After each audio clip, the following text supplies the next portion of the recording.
Headed off to Hans's this morning. Gonna spend some time with him.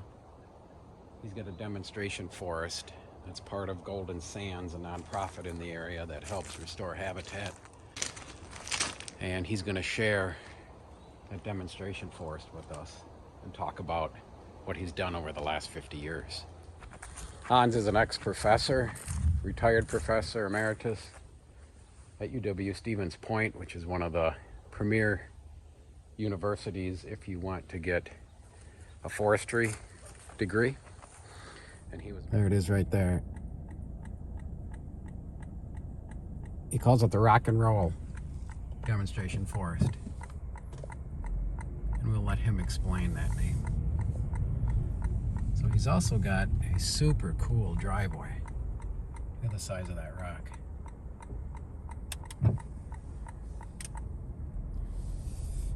Driveway, I think, is about a quarter mile. In a quarter mile, the destination is on your right. Ah, pretty good. You can see on the right here some very large rocks.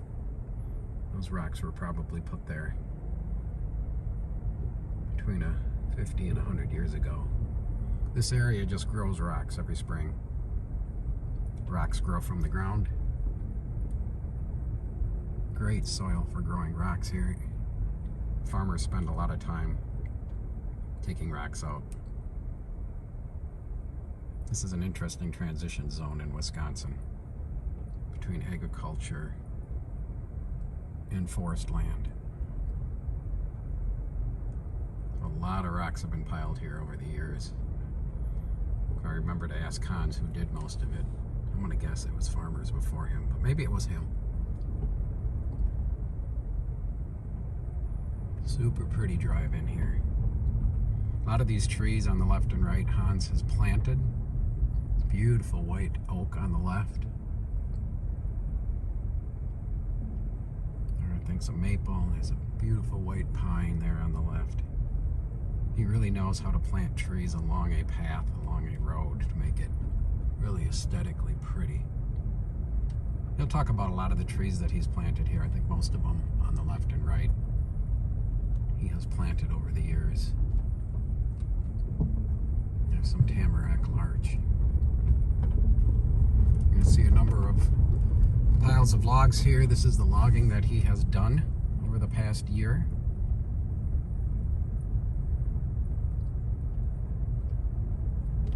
And those will be taken out of here soon. Really pretty place. His house up on the hill there.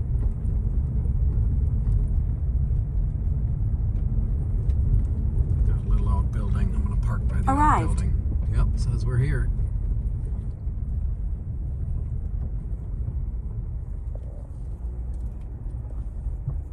I'm waiting for Hans to come out of his house. Hopefully he saw me. I'm a few minutes early.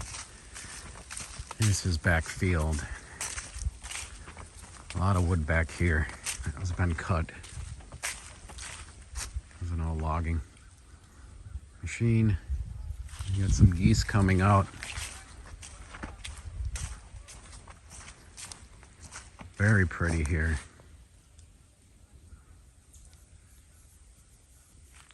Hey, I think I see him. Hey, good morning, Hans. Good morning. How you doing? Good. It's wonderful. Beautiful morning, isn't it? It is. Super morning. Geese were just moving through. I just heard them. I saw them too. You saw them? What's that chirping back there? Chipmunks probably. Oh, sure. Red squirrels. Yep. Yeah. And the old iron mule. Look at this. We'll probably hear about this a little bit today, all the work that it's done this last year. Loader. This one runs, right? 57. 1957. The Gaffner iron mule forwarder was first built in 57. Popular machine in the 60s and 70s. Yeah, it reminds me of that movie Mad Max. You remember that movie Mad Max? Oh, you've got to watch it. I'm out of the mainstream. So we took out the aspen right now. You know, they were mature, but they had trained a lot of the hardwoods there. You know, straight, nice and straight and branch free. So the quality will be good of the remnants. Yeah, these beautiful oaks right here. Well, remember this was oak country almost entirely. You know, at the time the first settlers came.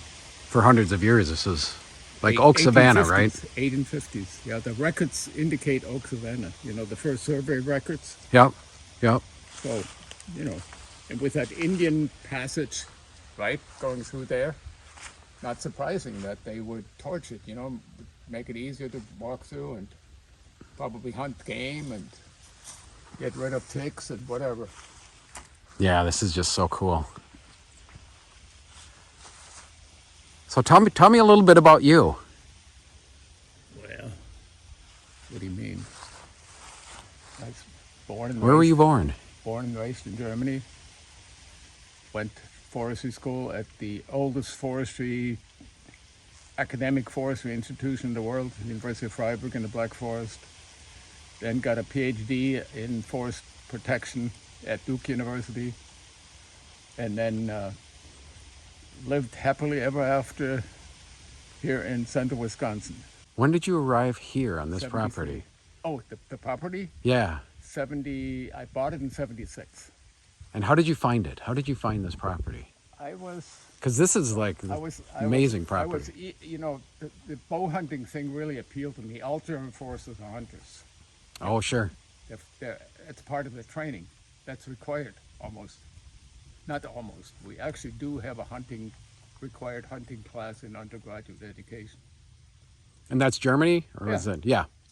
So I was eager to try out this bow and arrow thing, which was, you know, exciting, romantic. Yeah. Indians, cowboys, you know, Yeah, that kind yeah. of stuff.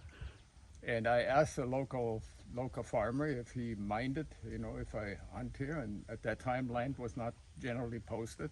Mm. And he said, as long as I behaved, you know, Yeah. not cut fences and damaged infrastructure, he'd be okay.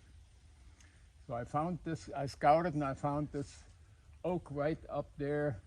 Let's walk up there. Yeah.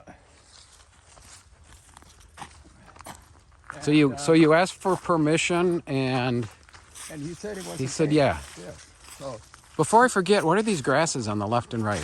the armor grass, which is an invasive, so you got to be careful with them. And I'll restrain them next year, okay? How do you restrain them?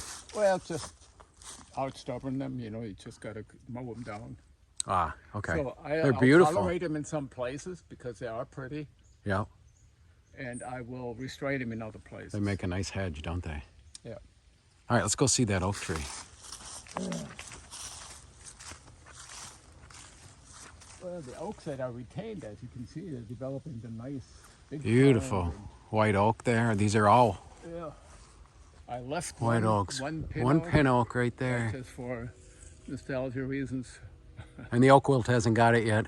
No, That's a and, beautiful tree. There's very little oak wilt now. There was a lot of it when I bought the land. There was here. Oh yes, And there was a lot of suffer. pin oak. I suffer from a ton of oak wilt. There was a lot of pin oak, the favorite host of the oak wilt. So it's not surprising that oak wilt was rampant, and through the years I depressed pin oak because, you know, lots of them were dying, others were in poor shape from high grading. And if you have a nice one, you leave it. You know, it also adds a little color, and, you know, they fruit, they have mass almost every other year, so, you know, they're good from a wildlife point of view.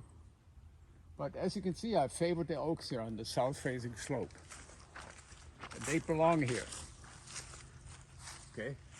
That's the original forest. So which tree did you hunt in? Which? Which tree did you hunt from? This one, the one next to the deck. Oh, this one right here, this large. This one I planted. That's a European linden. Yeah, you're going to have to point out all these different trees you've planted because you've got quite a variety here. There's a big but ratty pin oak right here. You can still see the stump. Oh, sure. So I planted this one and then removed that one, and also gave space to this particular white oak. Okay, by removing that pin oak, you know, that white oak benefited.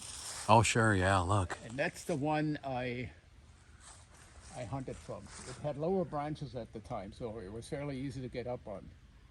And it was very characteristic for many of the oaks here. Mm.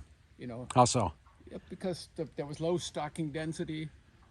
Oh, Yeah, the landowners had always burned, pastured, high graded, and it resulted in low stocking density, poor quality trees.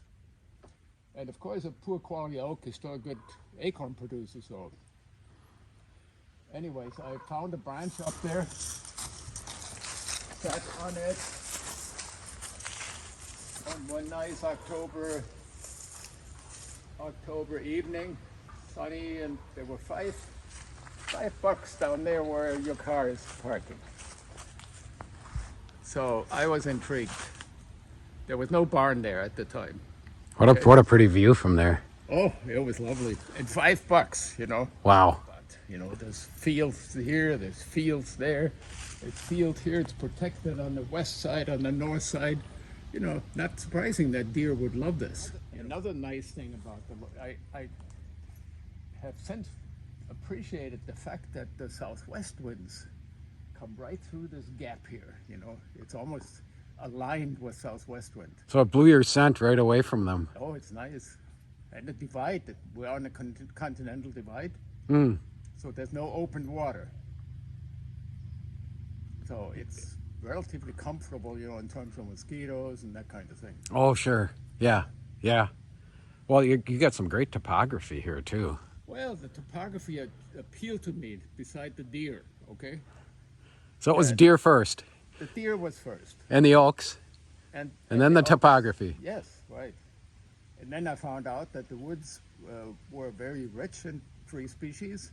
Mm. You know, there were about 35 species represented. 35. Yes. And What were the three most? the three Oaks. most clearly, well, at that time, pin oak, red maple, and black cherry. Oh, sure. And then also black locust. There was at least 1.5 acres of black locust with box elder, and so there was great diversity of tree species, but there was no balance. You know, the rare ones, the valuable ones, they were underrepresented. Like the white oak. Like no, the white No? oak was well represented. It was okay. Right, but the sugar maple, basswood, hackberry, you know, those mountain ash and all those kinds of rare trees, And those weren't. they weren't. Like I had 4 basswoods. I had 1 sugar maple. Wow. How many do you have now, do you think? Oh, plenty. Yeah. Where did you find them to plant? I conducted shelterwood cutting, and I planted some too. Oh, you planted. But the shelterwood cutting, you know, downwind, by opening up downwind from sugar maple and All basswood, those seeds just went out there. you can do that with shade-tolerant trees. Mm. And it worked like a charm. Yeah. Elm were suffering from Dutch elm disease at that particular time, so I started, you know, trying to control that. And over the years, I managed to maintain a large number of elm, and I love it. You'll see that later when we talk mushroom. Oh, yeah. You've told me stories about the number of mushrooms that you have. All right. I'm a elm enthusiast. My logger wasn't, you know, but many people aren't. But I have good reasons for liking elm. Because of the fungus. Not just the fungus. They No. also have silvicultural benefits. Mm. They are producing, they grow fast, they're not very demanding, they're fairly shade tolerant, they produce seed early, they produce seed frequently, and so they come in right after a cut like this, you know, Yeah, we might. and suppress the brush and stuff like it. Yeah, so one of the things we're going to do is we're going to go for a walk today and look at all the timber stand improvement that you've just done. Yeah, well, we're looking at 50 years of 50 years of. restoration of a degraded, highly degraded forest, you know, pastured, burned, eroded, you know, you name it. It was exploited, it was understocked. And then there was this imbalance of timber species. The undesirables, box elder, black locust, pin oak, they were overabundant, and the rare ones were underrepresented. So I shifted the composition towards the more desirable ones, and I discriminated against the ones that were less desirable from several points of view, you know. What were those? What were the main ones you took out? The pin oak. Pin oak, box elder, black locust. Okay. And the red maple was also getting the red maple's doing very well here. It's probably the dominant species other than oak. If we don't have fire, the red maple will dominate. We'll stay around. And they are a real threat to oak, because when they grow into the crown of an oak, you know, they go much faster. Oh, so the crown of an oak will not develop well then, will it? No, they will outcompete it. They'll push the oak out. Oak is slow growing. Red maple on the same side is much faster growing. Mm-hmm. So once it pushes into the crown, you know, you're going to lose the red maple if you let it go. You lose the oak if you let it go. So how many deer have you shot out of this tree? Did you get a deer that first year? Oh, I was naive. I was a novice. I failed for 3 years with a bow. You failed for 3 years. Yeah. And So how many years before you got a deer? 3 years. 3 years. That was a doe. And it was a doe. Okay. Well, remember also in those years there were not many deer. Yeah, you know, I always think about northern Wisconsin when I was very young was the place to go deer hunting. And now it's not anymore. Someday maybe we can talk about why that's so, but now southern central Wisconsin is just full of deer. Well, you know, the climate shift has also had something to do. In the olden days, the deer would be in deer yards. Oh, sure, in the winter, yep. And now they are not. So, you know, they're thriving. There's plenty of food. The winters are not very hard. And that's also reflected in a tree diversity now. You know, you can plant trees that you could not plant 50 years ago. Oh, and you're going to show us some of those, So aren't you? It's gotten wetter, it's gotten warmer. And as far as I'm concerned, global warming, from a Wisconsin point of view, It's a good thing, great maybe. thing. Yeah. Yeah, we may end up being a climate refuge, you know. There's some indications, you know. I already have neighbors from Oregon and from Nebraska who get nervous with forest fires and Oh, sure. drought and water shortages and stuff like that. I think that's going to happen. I think, you know, This is pretty. 40 years from now, this is going to be a desirable place, and you're This going to. will be undoubtedly. Yep. And remember, besides being on a continental divide, we also have that waterfowl come through here, which is lovely. You know, from my German background, you know, where there was no waterfowl. Oh, now you see hundreds of ducks coming Yes. through, and they're coming through now. Swans, ducks, geese, you know, coming right through. They're coming through now. It's that perfect time of year. We get that. We haven't had a big north wind yet, have we?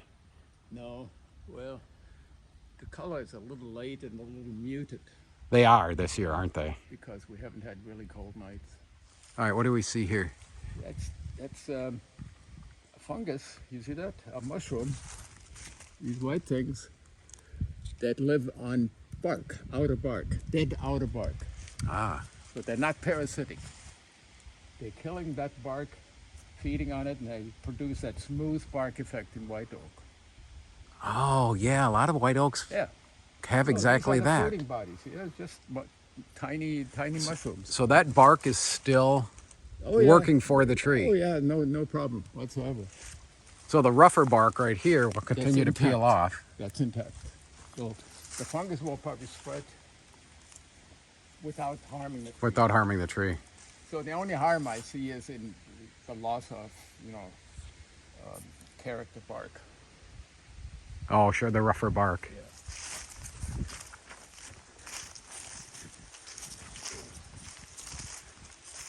So when did you build the house? 78, 1978. 2 years after I bought the land. And of course I felt like a land baron, you know, in Europe you can't own land. And here 60 acres was amazing. It is amazing in America just how many acres there were available for people to have. My dad went to Germany one time and he came back, and I think I was 12 years old when he went there. And he worked for a paper company, and he told me about the only people that got to hunt in Germany were the very wealthy, and no one else could hunt. And the who? And the foresters. Oh, and the foresters got to hunt. Yeah. So Foresters were required to hunt. Oh, they were. The simple reason being, there was a lot of emphasis on restoring forests there, and the deer were interfering with that restoration. And there are no predators there, you know, no large predators. Hmm. So the hunter was the predator, the forest. All right, so Hans, this is one of the books you've written. What's the name of the book? It's a German magazine. Oh, is it written in German? Yeah. Hunting Times. Oh, sure. Let's take a But look there's to see some if of I those. can decipher some of this. Yeah, it's all in German. There's the Intrepid Hunter. That's you. How many years ago was that? Yeah, these were climber stands, you know. I could You still had to do hug. it. You had to hug Yeah. the tree to Yeah, climb it. Yeah, yeah. I had one of those. Hug the tree, strap your feet in, and pull it up. Yeah, I did that for decades. Today it's a lot easier. I use ladder stands now. That was my first whitetail buck hunted on the first day I ever hunted whitetail in this country. That was in North Carolina. Oh wow! So you weren't even here yet. It looks like a little button buck. Yes. Yeah. Almost got me in trouble. Almost got you in trouble. Well, you can't tell until you get real close. Yeah. Plus, the area had a success rate of less than 10% in those years. That was in early 1970s. Yeah. So I was probably eager and, you know, poor student. I was looking forward to the venison, and Well, I didn't know what I was I doing pushed the when I was envelope. young either. I pushed the envelope, but Yeah. the local game warden, you know, when he found out I was a grad student at Duke and, you know, came from Germany and stuff like it, he took a ruler and pushed it into the hairline. Yeah, and they were 1 inch. Yeah, it turned out to be an inch. Did they have to be 1 inch, or how many? Yeah. But anyways, this was my first buck Your first true buck. Now, where did you get that? right here. Oh, that was Picture right here. Taken right up on the plateau. That's down there. before your garage was there, maybe. That was my first decent one. 10 points. Is that one of your kids? Yeah. How many kids you have? 3. 3. Yeah, Hans just gave me this little pamphlet of his demonstration forest. So this is part of the Golden Sands organization here in central Wisconsin, and they're a nonprofit that really works hard to improve the habitat of different areas in Wisconsin. So Hans's demonstration forest is called Rock and Roll Woods. For good reasons. For good reasons, and he'll tell us about that in a second. There's a nice little write-up about his forest and the work that he's done over the years. And the demonstration forest program is really to highlight people that have spent a lot of time planning and improving their habitat and then sharing it One with lifetime. others. One lifetime can dramatically overhaul a forest. All right, so tell us about that. Tell us about the last 50 years and Well, like I told before, it was degraded, high-graded, understocked, you know, eroded, pastured, burned, you know, and that was the background of most of the forests here. You know, the farmers who owned the land did have no professional training, and they just used the forest, you know, in whatever way they saw fit. so you've spent the last 50 years I- improving the habitat. It was a restoration, a successful Restoration. restoration. So why is it called Rock and Roll Woods? Well, it's moraine country, Wisconsin's central moraine country, and there's no shortage of rocks, you know. Okay, so when I drove in on the There driveway, were many around, and there's still many around, and I moved a lot, you know, in doing different kinds of work in the garden and whatever. all those rocks along your driveway, did you move those, or were those here before Those were you? moved in the 30s by a USDA program that helped farmers move those very big rocks out of the fields. And then Okay, they yeah. lined them up. You know, in the 30s, bulldozers came in, so they were able to do it at that time. Interesting. Yeah. Well, you know, I didn't know why you called it Rock and Roll Woods. I thought it might have had to do with some of the rock and roll in the I'm the rock and 1960s. roller generation. Explains the fact that I'm half deaf. Ah, that's how you got half deaf? Yes, Yeah. but I did like the rocks. You know, right along the driveway, this big rock line is just gives landscape appeal. Yeah. As far as I'm concerned. Well, what's interesting is I didn't put rock being rocks in the forest as part of your name. And as you know, my forest, I've called it Antler Rock Right. for the same reason. There's lots of rocks, Right. but there's also lots of antlers, Well, meaning you're in deer. the moraine too, and the moraine is Yeah. lovely from from a landscaping point of view and also from a silviculture point of view. You can play the topography. Oh, sure. We're going to see some of that today. Yeah. All right, let's go for take a little walk. We'll stop in different spots, and Hans will tell us about what we're seeing. The colors are just starting to peak here in the maples, aren't they? Hemlock. All right, so that let's... was one of the species Oh, look that at was that hemlock. underrepresented. Okay. So I found a spot that I felt was good for hemlock. You know, they are thriving in richer, wetter, colder situations. And with the global climate trend, you know, they are probably, you know, going to be lost in places in Wisconsin. They're going to keep moving north. Yeah, but this is a low spot, wet, rich. So it was meant to be a windbreak for the house too. And you've got how many here? You got another one there and one there. Yeah, I planted, and I was afraid that the logging might, you know, have a negative effect on them, but I don't see any yet. Oh, hopefully the root They don't- system they don't didn't like get it. the root, A lot of deer tracks down here. you know. Oh yeah. You got too many deer or just right? Well, too many. Too many. I think that's true in a lot of parts of southern Wisconsin. I know the northern Wisconsin From a folks forestry are... point of view, okay. You see, Ah, I sure. planted some more hemlock there. You see the fence one? Yep. So this area looks like it's really been opened up, because this looks different from when I was here a few years ago. It's much more open. So what have you done in the last year? This is... Look, there's another hemlock I've planted. There's a sugar maple I've planted. Again, carefully selecting the site. You know, you want to be very alert as far as climate, microclimate goes, soil quality, stuff like it. So what have you done here? This is really opened up. This was all oak that was being invaded by black cherry and red maple. So you took 98% of them out. It was a clear cut over there and a small clear cut here. Yes. Essentially a reboot. We'll get to the oak situation pretty shortly. So this cutting was done last winter. Last winter, I helped my logger for 3.5 months. 3.5 months. Yeah. Did you hand cut everything? He hand cut all the hardwoods. Yeah, Boy, isn't that pretty? it is. As you can see, you know, windbreak effect and.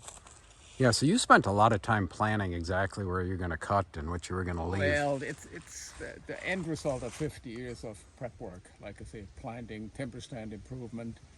We had 15 years ago. We had the first, you know, semi-serious cut, you know, harvest cut, in which we took out a lot of the poor oaks and helped the ones that still had potential, and gave them another 15 years, and that paid off.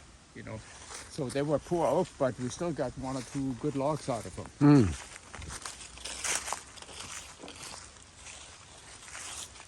So this is quite an opening. The new growth is absolutely amazing here. Just in this summer to see all of this coming up. Yes, it just shows that the site is essentially a pretty good forest site. You know, it has a lot of enthusiasm for regeneration, and now that I have this mix of species, many of them are coming up. Yeah, look And at all even that. if there's lots of blackberries now, which kind of choke things for a while, that will be like a nursery. You know, it'll protect Oh, the sure, seedlings for the to little some oaks. extent. Yes. And deer love the blackberry once the leaves are dead. They do. Yes, that's one of their main winter foods. They're Wow. gonna go nuts here. Well, now you're going to have way too many deer. Yeah. Now, I don't have much blackberry on my property. I think I've just got the... Is it raspberry? Comes up here, and I don't have much of then look that. at all the. Here we should discuss the timing of this cut. Okay, Oh, sure. this cut could not have been more fortuitous in terms of timing. there were several good reasons. In the first place, it was an MFL cut. So I was mandated from the DNR to do some harvest cutting. So that's the Managed Forest Law, Managed which forest is law. a state program. Right. The second thing, 2 years ago, there was a major oak crop, mast crop, right in this area on this plateau. Also, lots of acorns. Yeah. This was almost all oaks. There were still some pin oaks in there. There were big bur oaks, big white oaks. How old were they? Some of them probably approaching 150 years. Oh, so these were... Yeah, but they were of poor quality because in previous decades they had always been high graded. You know, the farmers took out the best, best. and they left the bad. And if you keep doing that over generations, you know, the forest degrades, get worse. You have to do the opposite. And that's Low what you... grade, take out the worst, and that's what I've done for 50 years. So that's what you did. So Yes. this last cut, you actually high graded this last cut. Would you call it that or no? Well, it was clear cut. It was so, clear cut. Okay, better term. Yeah. The high grading includes a little exploitative thing, but this forest was mature enough and of a quality, and the regeneration from the mast was coming up, which is a gift from God, you know. So you had a lot of little oaks coming up. Oak is very difficult to regenerate in the absence of fire. So nature provided a profusion of acorns and seedlings. So that was an excellent year to do either a shelterwood cut or a seed tree cut, or rather a seed tree cut or a clear cut. So if you're going to do a pretty drastic cut, you got to time it well. And you got to do it after a great acorn and then drop. Stay on top of the invaders that you got rid of in the first place. You know, like I say, So the invaders... the red maple and the black cherries were coming into the crown, pushing into the crown of the oaks. Yeah, you can see the cherries right there. Yeah, they're sprouting back. That are sprouting back, and you see they're that 8 the feet same tall with, first Same with year. the maples. You do not want them there while the oak seedlings are coming up. Because they'll just outcompete them. Right. And if you need, and then there was an additional thing. So the MFL thing, then the oak mast was a gift from God. That's the only way I can put it. And then there was a major outbreak of sponge moth the year after the mast. What they used to call gypsies. Gypsy moth or moths. sponge moth. It's a defoliator, Hmm. which I was the first to document in Wisconsin in the 70s. Oh, you were? Yeah, and they finally, ironically, they caught up here. They were millions, and they started killing oaks. Mm. So, anyways, these things came together, and look at that oak regeneration here. Oh, yeah, take a look. Look at all over the place. All these small ones here. Look here.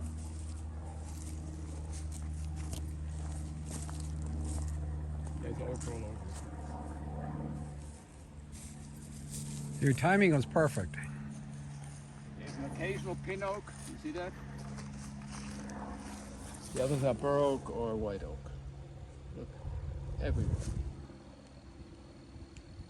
So they will Yeah, be. this is incredible. They will be hidden for a couple of years with that brush, the berries, and blackberries, but they will come through. Well, and all that brush is going to help kind of keep the deer away at some point too, right? Right. Yeah, the deer do not like to go into some of the brushy areas, and there's going to be the wildebeest effect. There are going to be so many oak that even if the deer takes them out, there'll be... Some are going to get high enough. Yeah. I tell people on my property, I've got so many deer that some of the 3-foot oak trees might be 30 years old because they can never get above the deer. Yeah, you can have young oak and they can be 50 years old 50. or more. But there you see the oaks, they up here on the dry side, this plateau, they produce rather narrow ear rings, Very. which makes good veneer quality. Very dense. Yeah. And what are you protecting here? It's a bird seedling that volunteered in my garden, so I didn't want to yank it as a weed. What's it called? birch. Oh, birch. Birch. So I planted it here, but the deer love them and right along the trail, of course, you know. Easy pickings.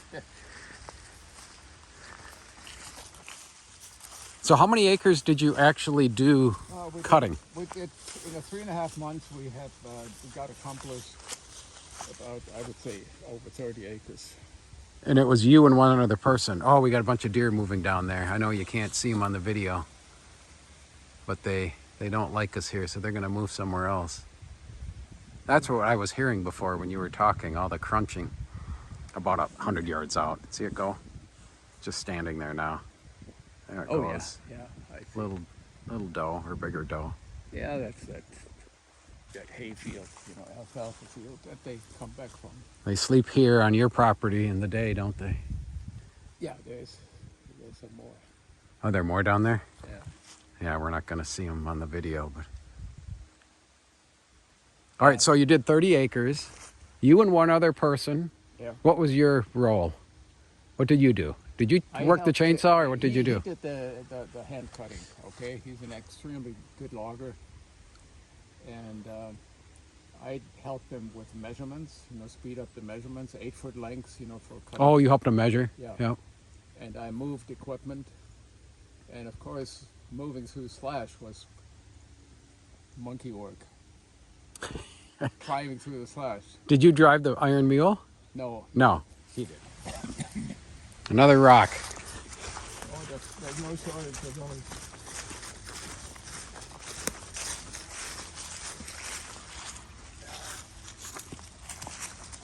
See how the south-facing slope is much less covered in undergrowth and. Oh, because it's hotter and drier. Yeah, right. Compare it. Yeah, the north. This and this way. Moist and cooler. And that's where we kept hardwoods, the mixed hardwoods, and that's where we kept some oaks. You see that? Beauty Oh, of a sure, bur oak. boy, look at that oak. Yeah, That's a bur oak, you that's how said. you want them. Right. Wow. How many logs out of that tree? You Oh, maybe 3. get 4 in it. 2 good ones and 2? then a third one probably for bold. Yeah, it's amazing. The trees that are left here are just gorgeous. Well, the temptation in the old days was to take all the good stuff. That's what's called high grading. Hmm. But we did not high grade. You know, we were not motivated by exploiting, you know, the maximum benefit. Yeah, today is instant results, right? Yeah. Look at the leaves falling. How pretty. But look at this squirrel. It gives me joy every time I come by. That's an amazing tree. Like a big deer, right? A big buck. I was going to say, does it look like a lightning rod or? It could. Yeah. It doesn't really. There have been a few lightning strikes through the years, but I don't worry about it. And if they happen, you know, then They happen. we'll benefit from it, the birds or whatever. Look at even the mullins go here. A lot of mullein. I'm told you can make some pretty good tea out of those leaves. Yeah, there's a internet group that is getting all gaga about mullein. Mullein? Look at this, elderberry. Yeah, incredible. Uh-huh. North side. There was a young maple that we managed to not keep, but look at how it sprouts back. I see something to my left that maybe you haven't seen.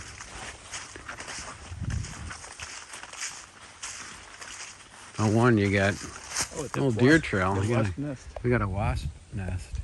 Yeah, Oh, so here's an example of the size of the oaks that was you pin took oak. out of here. That was a ratty one. You know all the trees individually, don't you? I know every one of them. How many did you name them too? Some of them I did. You did. You'll meet one of them later. Again, look at that southwest facing. See, that's a drier site. That's where you want oak. And you got a white oak. That's a white oak right there, right? Right. So that'll drop seed and be helpful. Right. Yeah, get excited about the bur oak. You cannot have too many bur oak, you know, especially with the climate trend. because they are deep rooters and they can handle. Oh, they can handle dry. What trees are going to suffer climate-wise here over the next 50 years, do you think? Hemlock. Hemlock will be hurt. Yeah. The spruces, what spruces? Are they good here or no? They don't belong here. They don't belong here. They're no. You're- Remember that we are in the transition zone between the northwoods and the central hardwoods. So that explains in part the great diversity. The diversity that's here. So, but spruce is not one of them. You might find them in low ground swamps and that kind of thing. Was it your native country, Germany, that replanted everything in spruce and there's nothing but spruce there the now? Norway spruce is a very good spruce, much better than our black or white spruce. But Much better in which ways? For lumber? yeah, Pulp? excellent quality, grows, Ah. not very vulnerable to a number of things.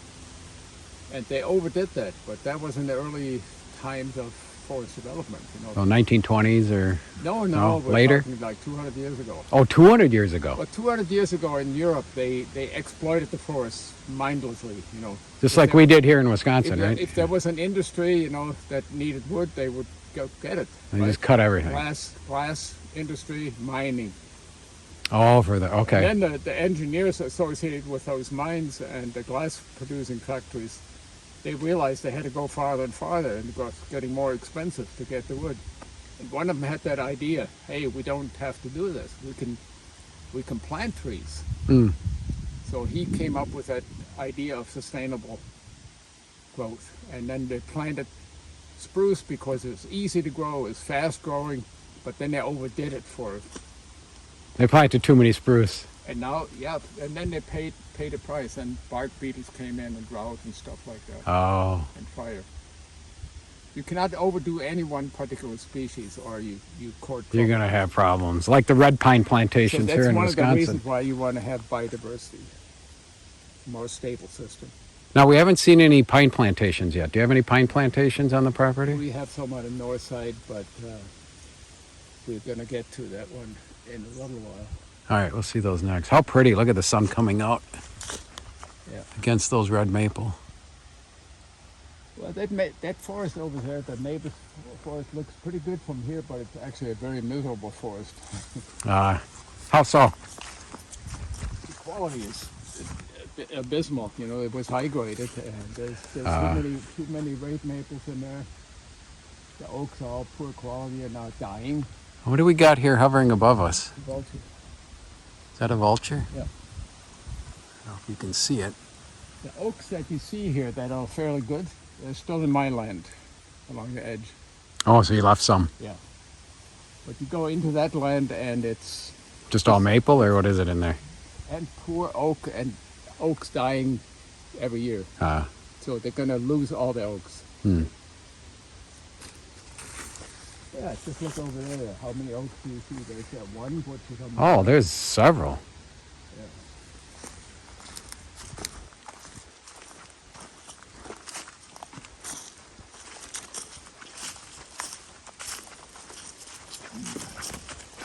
So where do you see this property 50 years from now? You've been here 50 years. Yeah, it gives me a reason to want to live another 50 years. Yeah. See what happens. What's this going to look like 50 years from now? It'll be, my vision is it will have a lot of diversity, a lot of structure, quality, and quantity of all the desirables. Will there be much of a cutting that takes place over the next 50 years? There will be timber stand improvement now. You if you want to, you can probably have the next harvest cut in 15 years for some of these logs now. But that depends on how nature responds to the cutting we've done. We hope we're going to get good regeneration here and there.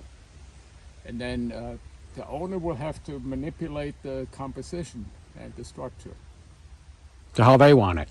Well, some people are not equipped to do that, and then they have a tendency to high grade and abuse or just keep. Well, probably most people, right? Yeah, well, this is one of the. Well, this is a very unique property from the standpoint of it's really been managed well. Well, And most properties are not managed well, not due to anybody's mistakes, but just They just don't know how. They don't have the time. They don't have the will. They don't want to. Exactly, and it's labor intensive. You know, for me it was a professional focus and also a personal passion. So So at UW Stevens Point, you were a professor of forestry. yeah, How many years were you there? and I was director of international resource management too.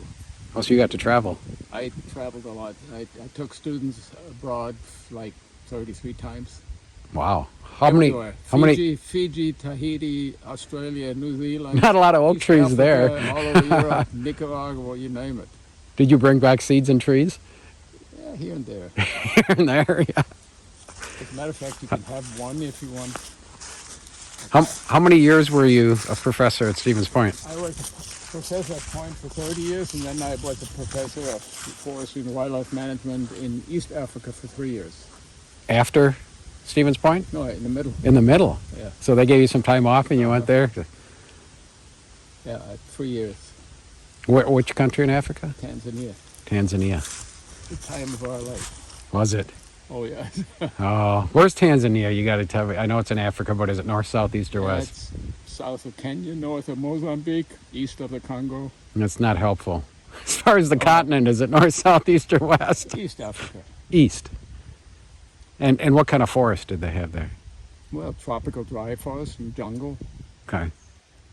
But they had, it's one of the world's, if not the world's outmost wildlife country. Oh, so you saw Like I said- animals. Well, we had 6-month hunting seasons.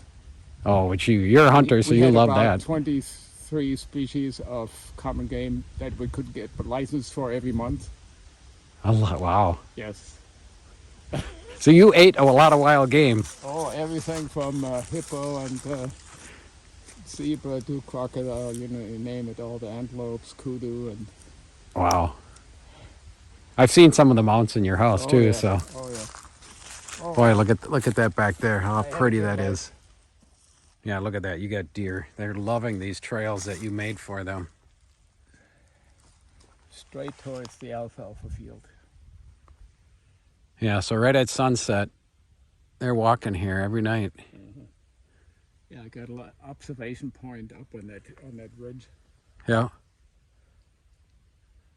Big stump to sit on. Got to point out some of your deer stands so I can sneak in here. I do not have many, you know. Like I say, I had climbing stands for bow hunting, Yep. and for gun hunting, I have essentially one ground stand and two high stands. And you deer hunt every year. Yeah, How many deer have you taken off the property, do you think? 100, whatever. 100 over that time?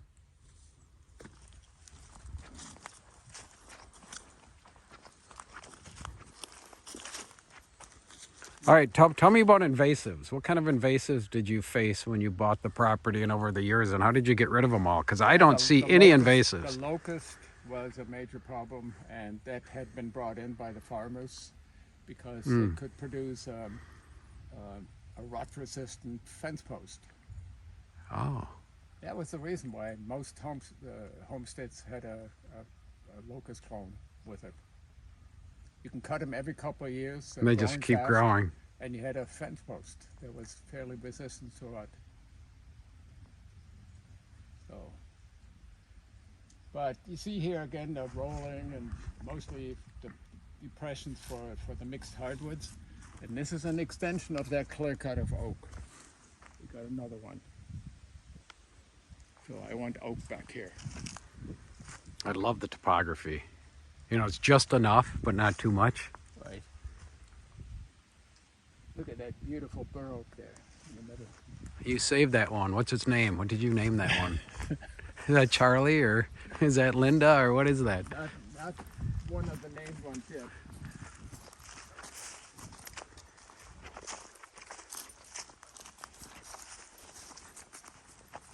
You had amazingly little breakage, you know. You typically, when you do this cutting and timber stand improvement, Oh, sure, right you there. have some trees that are a little marginal.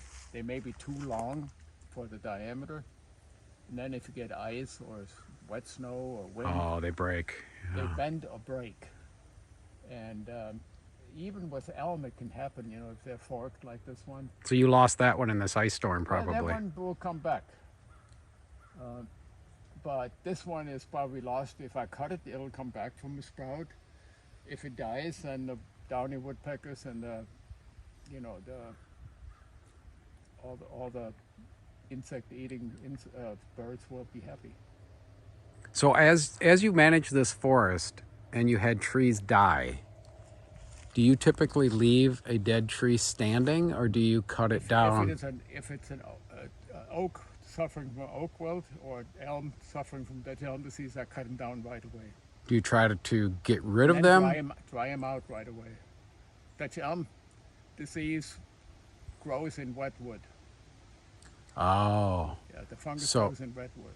If that moisture content goes below 20%, the fungus slows down. Below 15%, it stops. so how do you dry them out? Do you take them out as firewood and Yeah. get rid of them? That's what you try to Put 'em in do. the barn.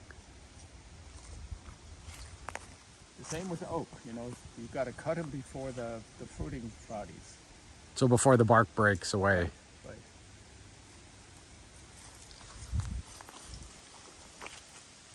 You were a Milwaukee Brewer fan?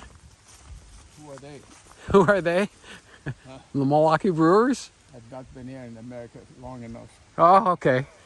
Well, they're playing to get into the World Series, and they played their first game last night, and they got, I would say, beat pretty badly. Their bats were really, really cold, That breaks my heart.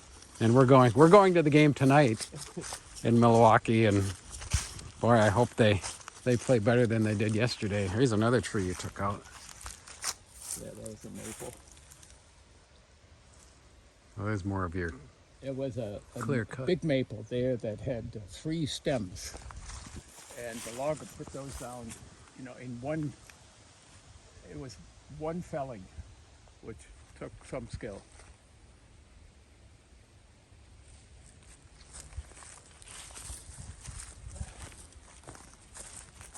Now, what you see here is there was an aspen pocket, Oh, look at all the aspen coming up. and So those grew 7 feet just this summer. Yep.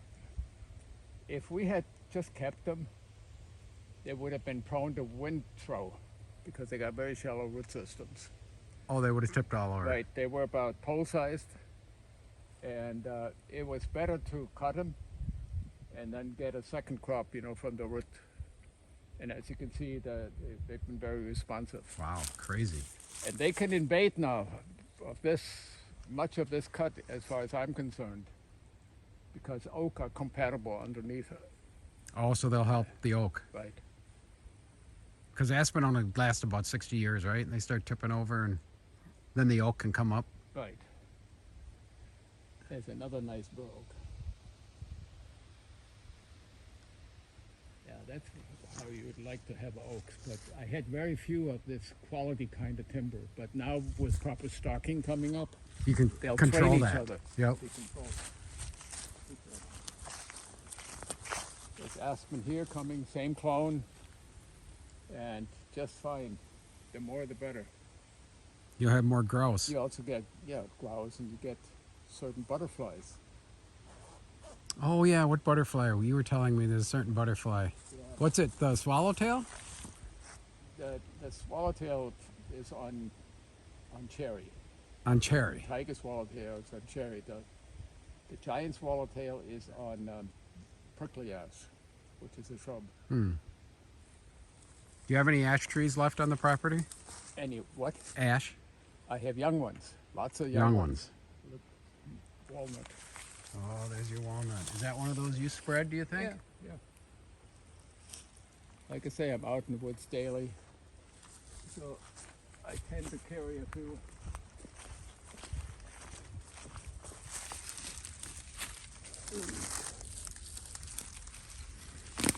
Want some help? No. All right, so that was, if I know my invasives, that was a buckthorn, right? Yep. Okay. That felt good, didn't it? Well, I've been doing this all along and religiously, and that's why you find very few. You find none. Well, you've been out to my property. Would you ever consider coming out and just pulling for like a week? I'm going to get after them this fall. What Now do in you, the next couple what do you think weeks. of that elm? That's amazing. Is it? Absolutely amazing. I hope it lives And it's in the right spot. for another 40 years. The major wind is from here. And you see all the opening there? Yeah. So this is essentially a selection cut. Oh, so this is going to seed out then, isn't They it? fill in the holes. And then we'll keep the existing trees honest, you know, in terms of branchiness. So you got a plan and a purpose for almost every tree you have here, don't you? Well, no, I'm kidding. it's my trade. You see there's oak again up on the ridge. Oh, sure. I didn't have many here on this one, but there's some real nice red maple there as a group, which is nice because they compete at the same level with each other, right? If you have an oak and a maple, the maple will outcompete the oak. If you got maples next to each other, they They'll train grow each together. other. They train each other. So having groups is very nice. Same tree groups. Well, and that oak right there, the smaller one next to it's a basswood, if I'm looking at it Basswood, yeah. right. And the reason So you we left that basswood so that they can help each other stay up, or would have been difficult to fell. oh, without hurting the oak? Yeah, and I like the basswoods in the same way I like elm. Like I say, when I bought the land, I had 4 basswoods. Yeah, isn't that something? Yeah, look, there's one here now, there's one there now, there's one. You don't want to have too many, but How many walnuts did you have when you bought the property? none. Okay, so the walnuts we Those found, I brought in, those you brought in. and they're doing very well. But you see that this is my sugar bowl. This is amazing. Yeah. Hans, I'm telling you, I know this is your little deer sanctuary, but one of those blinds up here would be incredible. So maybe I'll talk you into it. Absolutely incredible. Yeah. Your granddaughter can come out and just sit and be warm. Just here. And you can sit right next to her. Yeah, look at these deer beds in Are here. you marketing those blinds or what? No. I know they're expensive. Distributors. I know they're expensive. But But you know, they just keep going up and up and up. look at that. That's sugar. That biggest tree down there is the only sugar maple I had Oh, it when I was. bought the land. So did you like pull a bunch of little ones every year and replant them, or what did you I do? planted sugar maple in other places. Yes. From that tree or from Yes, other yes, sources? From yes. that tree? And when you did that, did you just pull the little seedlings out of the ground and replant I them? just transplanted them. You know, in the hardwoods you transplant in the fall. When the leaves are off, right? Right now would be a great time to Oh, it'd be a good transplant. You know, then the root keeps growing until it frees up. Mm. So the tree already has a start. But look at that. There's a lot of sugar maple in there now. And It- in the deep ground, in the cattle holes, that's where Moist and cool. that's my sugar bowl. Yeah, I love this. And of course we spared sugar, you know, for sentimental reasons. They don't have the Sugar Bowl anymore in college football. Where was the Sugar Bowl? You remember? What state? You have no idea for the depths of my ignorance. Oh yeah, sports. Okay, we won't talk sports anymore. Green Bay Packers? Who are they? Oh boy. I get into trouble. Yeah, you're gonna get into trouble. I am not into passive sports. I like active sports. So do you run the trails? Huh? Do you run the trails? Not run. Not run. No. You walk the trails. Walk and ski. But Do you ever bike the trails? no, No. I didn't want to disturb the deer during the summer. Ah. Yeah, I walk the edge.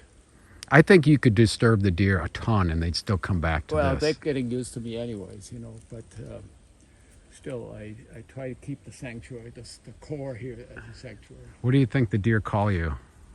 The kraut, crazy kraut. The crazy crowd. Well, there's one that tipped over in Look the at ice that black storm. cherry there, a nice one. Yeah, no canker sore on it. Nice and straight. Beautiful maple next to it. So my vision is for elm, sugar maple, red maple, cherries, basswood to fill in the holes that exist now. So within a few years, you're going to have structure. And you're not going to have to do that. That's going to happen on its That's own. going to happen on its own. Just the way you planned this. Yeah. Again, with this elm tree Yeah, here, downwind. downwind. That's and high ground and downwind. This will have a lot of elm, and the more the better. We picked a perfect day to be out here, didn't we? Yes, These very colors nice. are amazing. Very nice. But as you can see here, we're going from that oak plateau, which we almost clear cut, okay, because I want oak back here, Yep. into the depressions that were produced in the moraine, you know, by the glaciers moving debris. And there, the management will be on a second forest type, the mixed hardwoods. Yeah, and you probably can't see it on the video, but that's, what would you say, Hans? This is probably a 50-foot drop between this plateau and this hole down here. That's where the hardwoods, mixed hardwoods, will thrive. Elm, basswood, red maple, sugar maple, and an assortment of some others. Yeah, and I can see you left.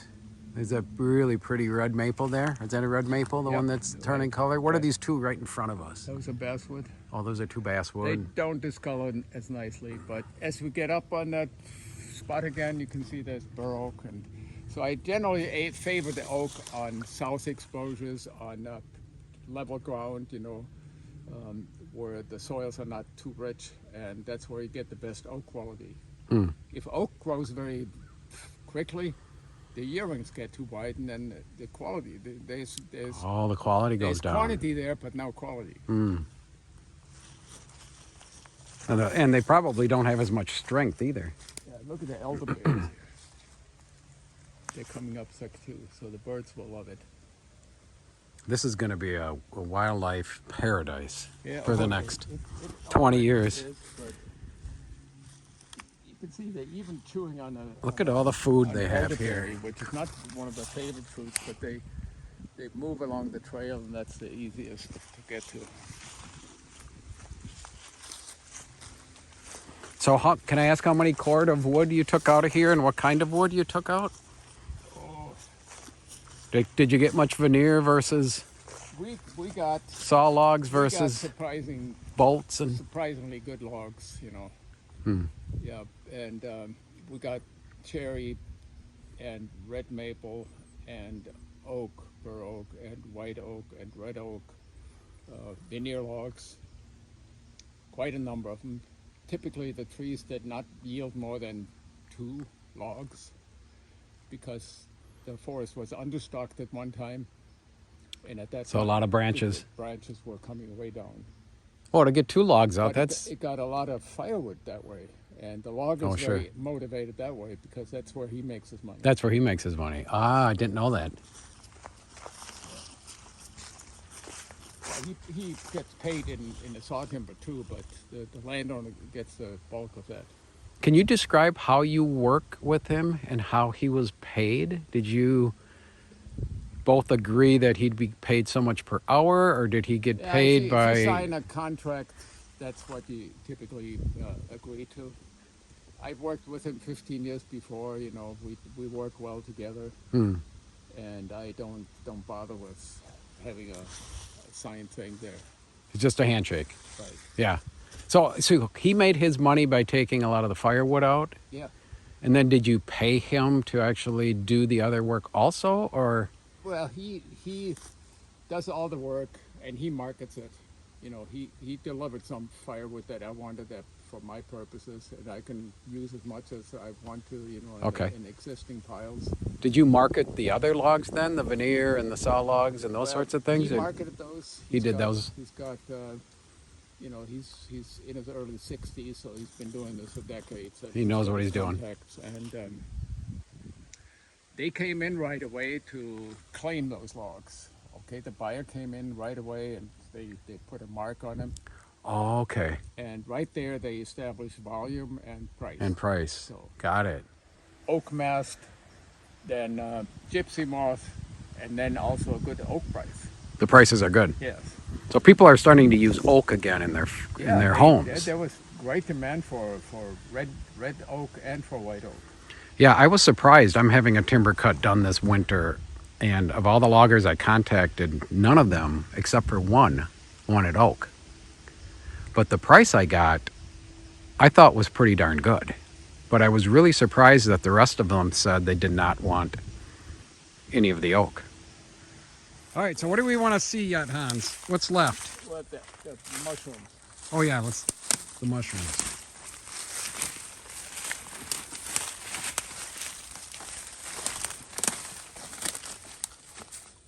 What to do? I'm gonna bring home some of your briars. I can see that on my jeans. Where are you taking me?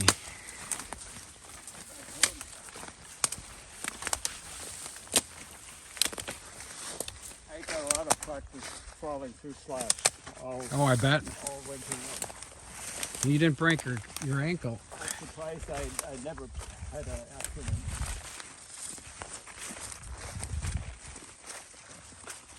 Yeah, this is going to be a hot spot for deer right here.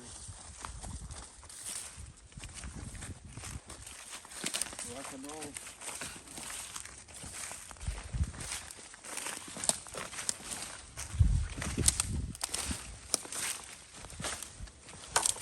There we go. Say that again. Hey, no, I'm not. Come on. You're not into European sports either? Not in the passive sports. Not in the passive sports. Now you bow hunt yet, right? I do bow hunt yet. Have you been out yet? Nope. When are you going to get out I here? had to clear the trail for the demonstration day. Ah. When are you going to get out? When's your first day out? Oh, I'll probably be out on November 7th. You agree? Oh, I think every square foot is absolutely beautiful. Look at that. Maple? Yeah, red maple. You left that guy. Coon lives in that one. I've Oh, seen sure, him in- right up there. That's what you call a legacy tree, okay? And as you can see, How old do you think? it's already 100, pretty- 125 red or? maple like this one, under it in low stockings. You see the low branches, so it had a lot of room and it grew fast. Yeah, it's a lot younger than the diameter might suggest. It's probably less than 100. Oh yeah. Look, there's already a crack developing for that heavy branch. Oh, sure. It'll come down in no time. That tree's probably got less than 10 years, huh? As a matter of fact, 2 weeks after I told my logger we're not cutting that one, Something broke. something broke. All right, we're going cross country again.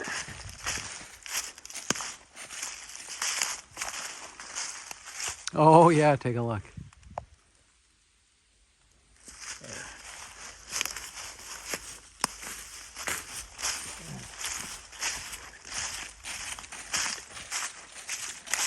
All right, Hans, so we probably have less than 10 minutes of video left due to my battery. Wait a minute. November 7th. So you're going to wait another 3 weeks or more. Fine with me. I got trying to catch up, after my hernia surgery. Okay, so you're going to get them right kind of at the peak of the rut is when you're going to be out here. Yeah. Beautiful. In my experience, Wow. you get them That's early or get them late. Well, I got mine early this year, so I'm kind of done. So, Your elm spot? yeah, this one died from Dutch elm disease, and it has been my mushroom factory ever since. Oh, let's go look. You get 3 desirable edible mushrooms here. The morel in May, then from May to September you get bacon of the woods, and the third one now is a new one called golden oyster. What's chicken of the woods? Chicken is something else. That's something That one else. grows in oak primarily. But this one produced 5 months mushrooms. I got a lot of dehydrated, and I call this non-wood goods of the woods. What? Mushrooms are non-wood goods of the woods. Includes, game, nuts, berries, and mushrooms. Ah, okay. And I value those as much as I do the timber. I've got to learn about mushrooms. Yeah. Oh, it's fascinating. But this is what's left of the last one of the bacon of the woods. And I harvested that one. I cut about 2 inches from the margin, Uh-huh. which is the most tender. And you really produce bacon of the woods, something that tastes like bacon. It does taste like Yes, bacon. yes. And how do you cook it? You fry it in hot oil, you brown it, caramelize it. That's it. Like Salt, 1 or 2 minutes in hot oil? salt and pepper, Butter or oil? oil or butter, whatever you like. But like I said, this thing produced for, you see, I cut all of those here. These are all the remnants. These are all the remnants of earlier. Now, will they come back next year? Is this going to be just as productive? There's a young one. Look. That's a young one. This one. Yep, I got it right there. That's bacon of the woods, also called pheasant back. Pheasant, what? Pheasant back. It feels like pheasant feathers on a pheasant back. Oh. Are we going cross country again? Yeah. Oh, more mushrooms. This was one of 4 basswoods I had. Look at that. One of 4. And it broke up, and now there's again something living in it. Lots of things living in it. I see you got a trail right to your mushroom factory here. You can see deadwood is very much alive. Look at that. Isn't that something? And those are not edible, right? These are edible, but No. they're tough. Oh, no taste and tough, huh? Yeah. Well, you must know your mushrooms because you're still alive. I taught. I was a professor of forest pathology. It's my trade. You knew your stuff, I knew my stuff. Yeah, I don't know mushrooms. I'd perish pretty quickly. Yeah, but That's amazing log. there's a young one coming up here, you see. Oh, yeah. Almost looked like a little mouse hanging on there at first. Just down there was picking up the wood. Back there you can see the conifers, which we have to do yet in this next winter. So we're gonna, Oh, you're going to thin those? yeah, and we're gonna thin them out in ways that favor hardwood understory. Way back there. Yeah. So nobody can accuse us of high grading. All right, we're going to the sugar bowl, I'm told.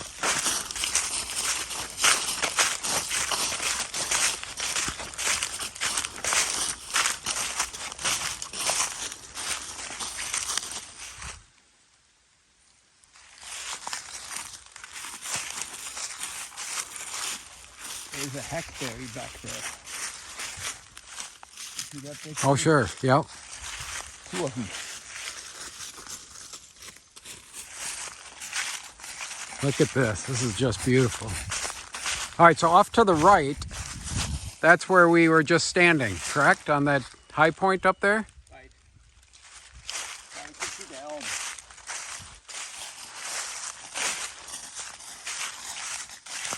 Look at all the sugar maple now. I had one.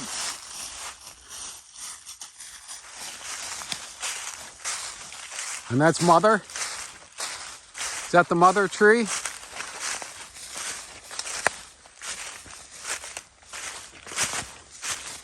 one has had a name. Sugar. That one's got a name. Oh, that one's Sugar. Sugar Mama? Yeah. The mother of all sugar maples on this land. How old do you think that is? Is that 100 years old? That one could be going on 100 years. Got any initials carved into there? These are sapsuckers that cut holes in. That's what I thought at first. It might have been initials. But No, these are sapsuckers that cut holes in there, and then the sap runs. and that's a bird that Yeah. does that? Right, and then when the sap runs, there's a black mold developing called Oh, sooty mold. But look at all the young sugar maple. See them yep, everywhere. everywhere. And I want them to come up there together with the elm. You got to get a big wind. Downwind. Downwind. So west is in back of us? Right.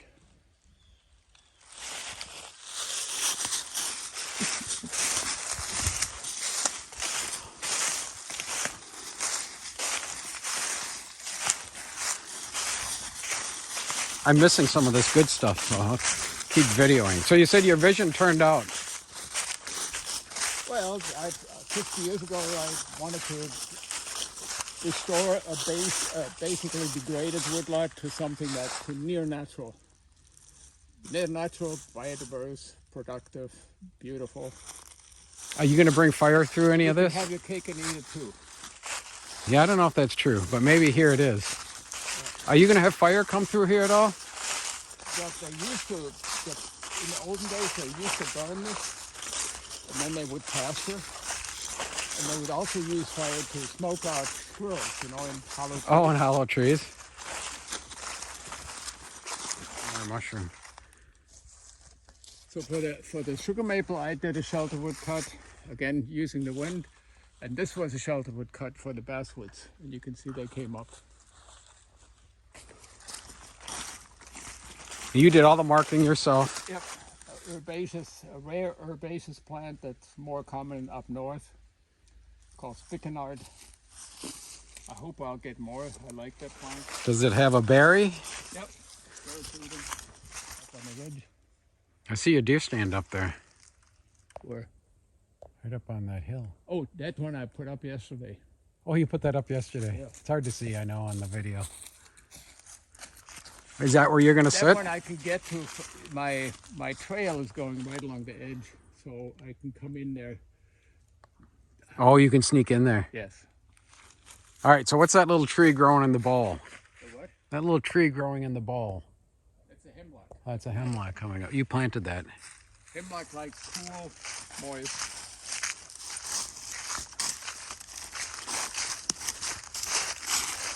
Oh, cross country again. No. This was chicken of the woods here. Oh, that Right was- Oh, right there. Part of it was too old, and that's what's left. The other parts I ate. What else? What else do you eat out here? Oh, I'm a hunter-gatherer, Well, okay, give me some examples. Well, like I say, bow, cow, how, and sow. Bacon off the woods, chicken off the woods, hen off the woods, and shrimp off the woods. Ah, shrimp of the I've been woods. eating for weeks. Oh, okay, what about squirrel and venison and grouse and venison. rabbit? And Cows are rare now. I don't want to shoot them, but the deer definitely. And then the walnuts. I've been harvesting like, I would say 50 kilo of walnuts the last 2 weeks. are you talking that metric? It means nothing. Well, You Europeans in that metric system. We tried to adopt it here in the U.S., but we're too stupid to understand it. We still like our feet and inches and quarts and gallons. yeah, and the rest of the world like something else. This was aging alfalfa field when I bought the land. Oh, This is the border. You push the rocks, and you can see again rock and roll. yeah. And then I put in a plantation of red pine, which I don't really like, but they are a good way to get back into forestry Quickly, right? quickly. But there's nice understory coming, you see?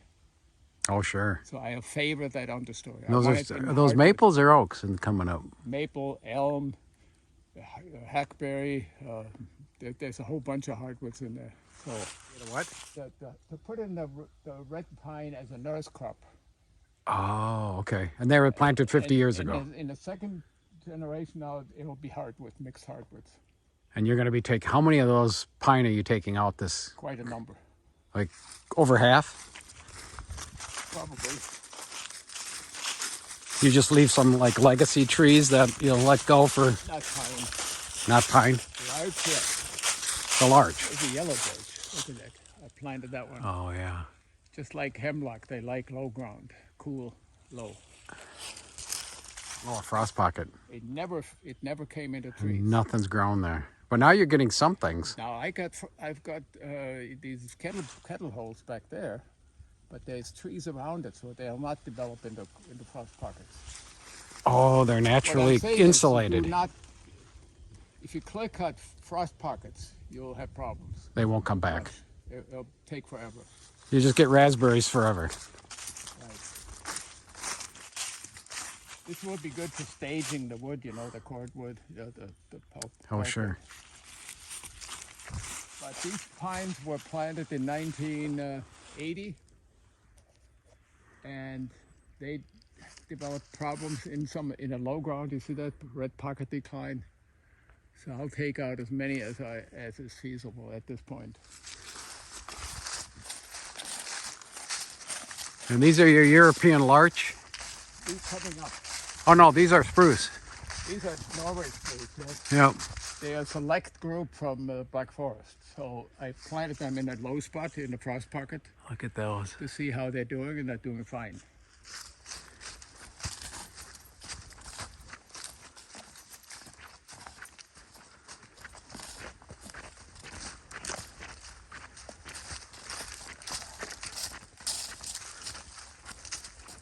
So that we're gonna get into shortly, you know, after deer hunting. We're gonna, You're gonna cut. yeah.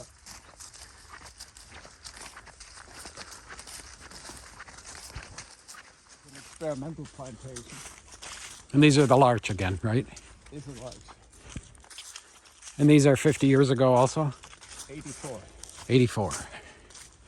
Nothing faster growing, no faster growing conifer in Wisconsin or in central Wisconsin than European larch. Isn't that funny how we don't have more of them? Yeah, They you weren't. cannot overdo them. Just like other conifers, you do not want to overdo it. What is overdue? Too close together or what? Now they ought to be mixed, let's say, Mix. yeah, with white pine hardwoods stuff. Like There's a nice buck rub down there, yeah. on that little trail. So there are 7 provenances of European and Japanese larch, which I got from Poland and from Germany. They're outgrowing the red pine behind it, which are 2 years older. Oh, sure. Look at how, They're twice the diameter. yeah, easily. So why didn't Wisconsin promote more larch tamarack? They did, but guys wouldn't plant them? Well, basically, they don't want exotics anymore. You But know, they don't. At one time, But look at Scotch pine, right? Yeah, they're worse free. They're worse. Yes. What happened is when white pine blisterers took a lot of white pine, Oh, the state thought about replacing them with Norway spruce and with red. larch and some other fast-growing exotics. Yep. But then there was a back to native flora movement. And red pine is native, correct? Yeah, but not. But not in this area. Not on this. In the swamp along Tomorrow River, yes, but not here. So what trees again are going to benefit from climate change? Benefit? Yeah, which ones are going to like what's happening with warmer, drier? Well, the bur oak, definitely. The bur oak. Deep rooters, any deep rooter. What about the pines? Which one are? I favor white pine. It is much better suited to deal with drought than red pine. And hemlock are going to have trouble. Hemlock may have trouble, except in microclimates. A lot of buck rubs in here, and I know you can't see them on the video, but this is an area that the bucks love. Young bucks. These are small. There's a beautiful walnut. You want to see that one? Sure. Then I gotta go.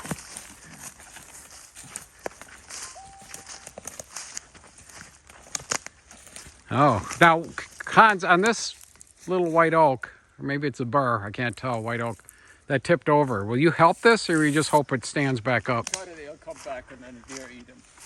So you'll probably cut that one? Well, if it bothers me to have that bent thing, yes. Yeah. And then the deer will eat the sprout. So it doesn't have a hope here either, anyways. We just wanted to, sometimes you keep them until they're firewood sized and they're right next to a trail. And cut them. So it's easy to take them out. There's a beautiful tree that tipped over, unfortunately. What'd you find? Oh, another buckthorn.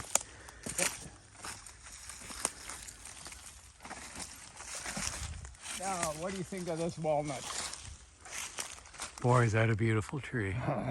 Is that? Wow. There's 2 logs in there for sure.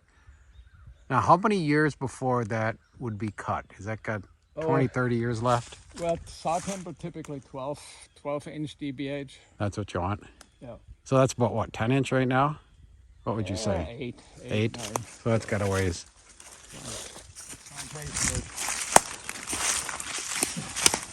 There's another walnut.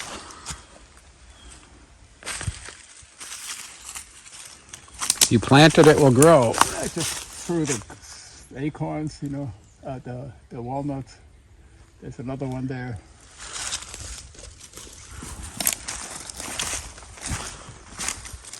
Okay, last question for you. What advice would you give to a young person that's looking to buy a piece of land and do some work? You know, what are the keys to success?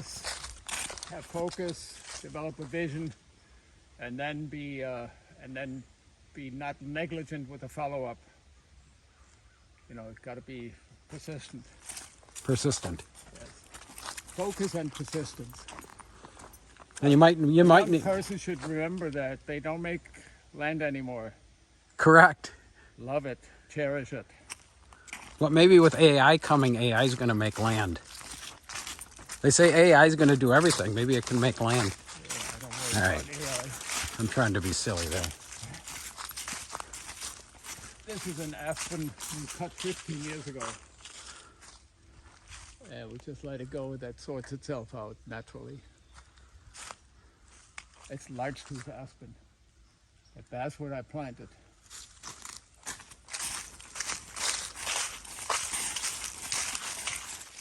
All right, look at that. There's several trees in here. This is a large buck that is starting to rub on these aspens. Good diversity of trees when I bought the land. The herbaceous layer was dismal because the woods All shaded? had been pastured. Oh, okay. But that's come back like amazing. I got now orchids. I got a whole variety of ferns and. Did you plant those or was it seed No, source? they came Just the in. seeds? Some of my spread, you know, like blue coalhouse seeds I spread and trillium seeds and whatever. I'm like a Johnny Appleseed type. I can see that.